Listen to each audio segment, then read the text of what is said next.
यात्रा के बाद बिहार में मोदी की रैली। मोदी की रैली में उमड़ा जन सैलाब, लाखों लोगों की भीड़ ने किया जोरदार स्वागत।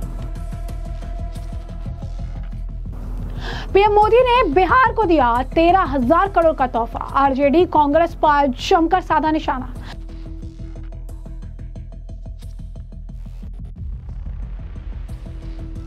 नमस्कार, मैं अजय मिश्रा, स्वागत है आप सभी का हमारे चैनल में। प्रधानमंत्री नरेंद्र मोदी आज बिहार दौरे पर राज्य को बड़ा तोहफा देते नजर आए। 13,000 करोड़ की योजनाओं का उद्घाटन और शिलान्यास उन्होंने किया और इसी दौरान प्रधानमंत्री नरेंद्र मोदी के लिए जन सैलाब दिखा। जी हाँ, बिल्कुल सही सुना आपने। बिहार जहां पर आने वाले समय में विधानसभा चुनाव होने वाले हैं, चुनावी माहौल के बीच जिस तरीके से बिहार में प्रधानमंत्री नरेंद्र मोदी को देखने के लिए भीड़ उमड़ी थी, ये भीड़ चीख चीख के बयां कर रही थी कि बिहार को आखिर क्या चाहिए। आपको बता दें कि 40 एकड़ भूमि पर विशाल पंडाल तैयार किया गया प्रधानमंत्री के लिए और इस 40 एकड़ भूमि पर पांव रखने की जगह तक नहीं बची, क्योंकि इतनी ज्यादा भारी भरकम भीड़ वहां पर सिर्फ और सिर्फ प्रधानमंत्री नरेंद्र मोदी को सुनने और उनकी एक झलक पाने के लिए वहां मौजूद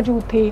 आपने राहुल गांधी की यात्रा तो देखी होगी, लेकिन आपने प्रधानमंत्री नरेंद्र मोदी का अगर ये जनसैलाब देखा होगा तो आप समझ गए होंगे कि विपक्ष के लिए ये जनसैलाब एक बहुत बड़ा झटका है और साथ ही साथ एक बहुत बड़ा मैसेज भी है कि जनता क्या चाहती है, जनता के मन में क्या है। जनता के मन में प्रधानमंत्री नरेंद्र मोदी है। आपको बता दें कि पीएम मोदी जो है वो जनता के बीच से, यानी जो पंडाल तक, वो जो मेन स्टेज तक पहुंचने के लिए वो गाड़ी से होते हुए गए। उन्होंने हाथ हिलाकर जो जनता है उनका अभिवादन किया और इस दौरान भारी भरकम भीड़ दिखी वहां पर, जन सैलाब दिखा वहां पर। यही नहीं, प्रधानमंत्री नरेंद्र मोदी को लेकर आम जनता में जिस तरीके का एक्साइटमेंट, जिस तरीके का उत्साह था, जरा ये भी सुनिए उनकी जुबानी। हम लोग सोच के आए आप मोदी जी को देखने के लिए, उनको क्या विचार है जो अपना हम लोग के प्रकट करेंगे, अपने बातों को रखेंगे, उस चीज को हम लोग सुनने आए हैं। उनका काम है कि जनता लोग का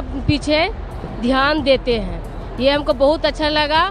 और हम लोग के यहाँ जो हम यहाँ का निवास है बोध गया का, तो बोध गया में अति किए हैं, आगमन किए हैं, बहुत खुशी की बात है। जैसे हम लोग न्यूज में देखते थे, बट आज ऐसा हुआ कि हम लोग रियल में देख रहे हैं। महिलाओं ने उसका फायदा उठाया है और आप लोग भी जान रहे हैं कि गया में पहली बार चुनाव होगा, पहली पारी में ही चुनाव होगा गया में। उसको देख करके मोदी जी का ये भी प्रोग्राम हो रहा है और 17 तारीख को भी अगले महीने सितंबर में होने वाला। तो जैसे कि आपने देखा कि काफी ज्यादा भीड़ है प्रधानमंत्री को देखने के लिए, लाखों की संख्या में लोग आए थे, जन सैलाब देखने के लिए मिला। और इसके बाद प्रधानमंत्री नरेंद्र मोदी ने करोड़ों की परियोजना के शिलान्यास और उद्घाटन के बाद कई सारी बड़ी बातें कही। उन्होंने मंच से बिहार को सौगात तो दिया ही, साथ ही साथ उन्होंने आरजेडी कांग्रेस पर जमकर निशाना भी साधा और पहलगाम हमले का जिक्र भी किया। उन्होंने कहा कि बिहार में बेहतर स्वास्थ्य सुविधाओं के लिए आज यहाँ हॉस्पिटल और रिसर्च सेंटर का उद्घाटन हुआ। बिहार के लोगों को कैंसर के इलाज के लिए एक और सुविधा मिल गई, गरीबों के लिए इलाज की सुविधा, महिलाओं के लिए जीवन आसान बनाने की सुविधा। यही काम करके मुझे सबसे ज्यादा खुशी मिलती है। उन्होंने कहा कि राजद कांग्रेस वालों का मकसद रहा है जनता के पैसे को खुद की तिजोरी भरना।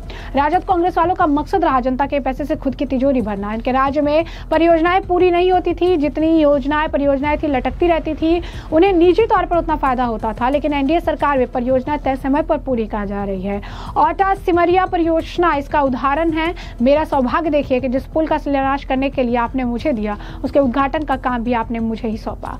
भागलपुर के पिरपौती में भी नया पावर प्लांट बनेगा। बिहार को और बिजली मिलेगी, लोगों को उद्योग में दिक्कत नहीं होगी, रोजगार के मौके मिलेंगे। बिहार के लोगों को पक्की सरकारी नौकरी देने की नीतीश जी ने बड़ी अभियान चला रखा है।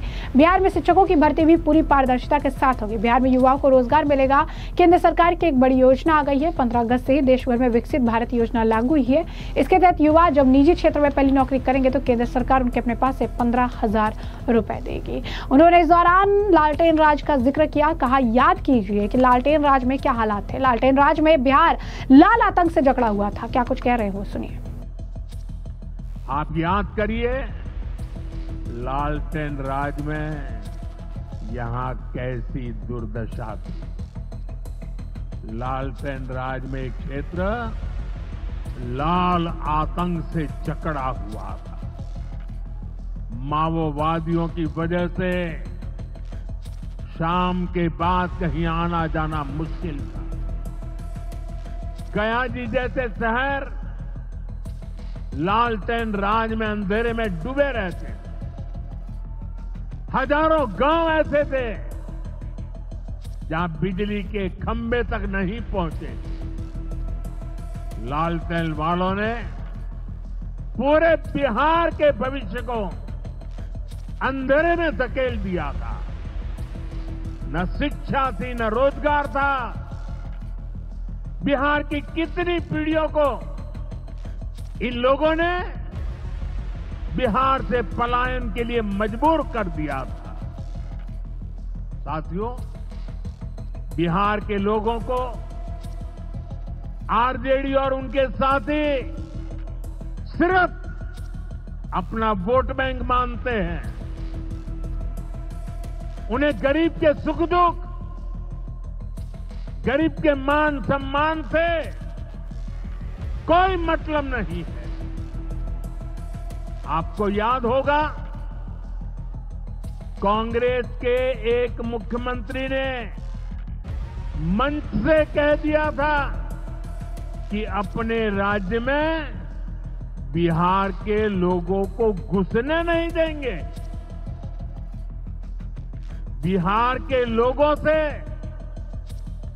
कांग्रेस की इतनी नफरत। तो जैसे कि आपने सुना, उन्होंने कहा कि गया जी जैसे शहर लालटेन राज में अंधेरे में डूबा रहता था। लालटेन वालों ने पूरे बिहार के भविष्य को अंधकार में ढकेला। बिहार की कितनी पीढ़ियों को इन्होंने सूबे में से पलायन करने पर मजबूर कर दिया। राजद वाले बिहार के लोगों को सिर्फ अपना वोट बैंक मानते हैं। उनको गरीबों के सुख दुख और लोगों का मान सम्मान से कोई मतलब नहीं। कांग्रेस एक सीएम के मन से कह रहा था कि अपने राज्य में बिहार के लोगों को घुसने नहीं देंगे। बिहार के लोगों के प्रति इतनी नफरत घृणा कोई भूल नहीं सकता। कांग्रेस की इस हरकत के बाद भी राजद वाले गहरी नींद में सोए पड़े हैं। बिहार की एनडीए सरकार कांग्रेस और इंडी गठबंधन के इसी नफरती अभियान का जवाब दे रही है। वहीं बिहार की धरती को उन्होंने चाणक्य और चंद्रगुप्त की धरती बताया और कहा, जब जब दुश्मन ने हमारे देश पर बुरी नजर डाली तब तक इसका जवाब बिहार की धरती ने दिया। पहलगाम में निर्दोष लोगों को धर्म पूछकर मारा गया था। मैं बिहार की धरती से आतंकियों को मिट्टी में मिलाने का संकल्प लिया। आज मेरा संकल्प पूरा हो गया। क्या कुछ कहा उन्होंने, सुनिए। जब जब किसी दुश्मन ने भारत को चुनौती दी है, बिहार देश की ढाल बनकर खड़ा हुआ है। बिहार की धरती पर लिया हुआ और संकल्प,